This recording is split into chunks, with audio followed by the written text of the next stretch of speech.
It was timely, it was relevant, right? Everyone was talking about it. Everyone wanted to hear the perspective of someone who was, trained in that field. But it was fun to talk about, because I don't talk about, those days too often, back, my time as an enlisted guy, as a sniper. So to be able to kind of, think about those things again and talk about it, it was fun. I enjoyed it. I've had a hard time digesting all of the information. You're getting, so much information from different outlets. It'll be interesting to see when the investigation comes out and what it actually reveals.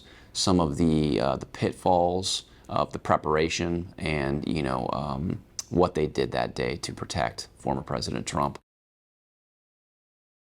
I'm more surprised now looking back on it that that could have ever happened, right? And it was allowed to happen. And now watching some of the video of the body cam footage of those officers going up there on the roof and confronting him and almost getting their head taken off. And, just again, like the ineffective communication, not putting it out, on the net right there that, hey, we have an active shooter, get the, president off the stage, right? Didn't happen. And so I think there's a lot of lessons learned. I think that, the body cam footage and the investigation is going to show us a lot. And hopefully it never happens again. With regard to the assassination attempt on President Trump, I am surprised by what we've learned. Some of the body cam footage that we've seen, some of the different perspectives of the counter sniper teams that we've seen.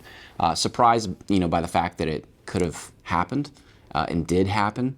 And it was allowed to happen, and there was such, gaping holes in, the president's, former president's security, right? But also some, inconsistencies with how the counter sniper teams are being portrayed in the media. That it should have been identified. Seeing the images of actually, from their position and what they were looking at, it's not really as easy to identify that individual based on some of the obstructions, the trees, the telephone poles, and the downward slope of that building. So I'm going to be very interested to see the complete investigation once that's done, to identify exactly what happened here and who kind of dropped the ball, not only, with the communication, during the event, but during the planning process as well.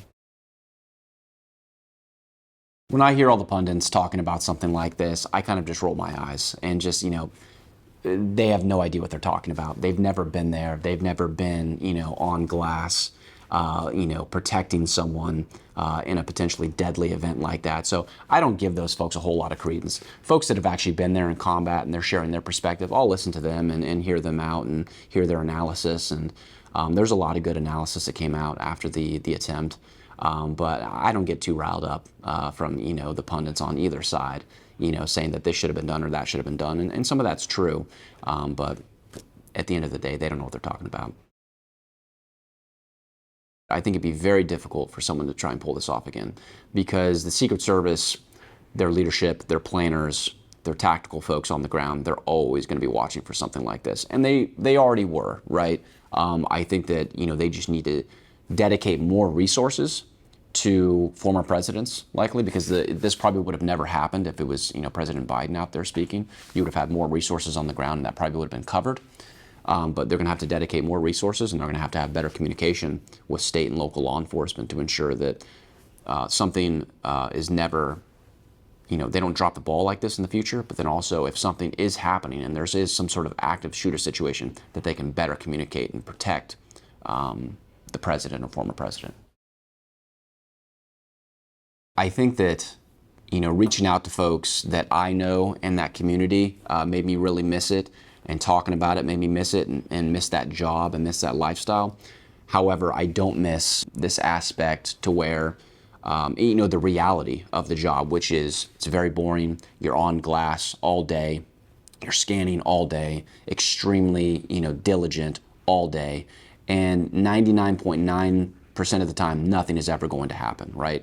And then that one time that it does happen, you are criticized and ridiculed for not doing your job properly. So I miss it. I miss the camaraderie. I miss the brotherhood. I miss, being out there on the range and in combat with the guys. I don't miss some of the other things that come along with the job, though.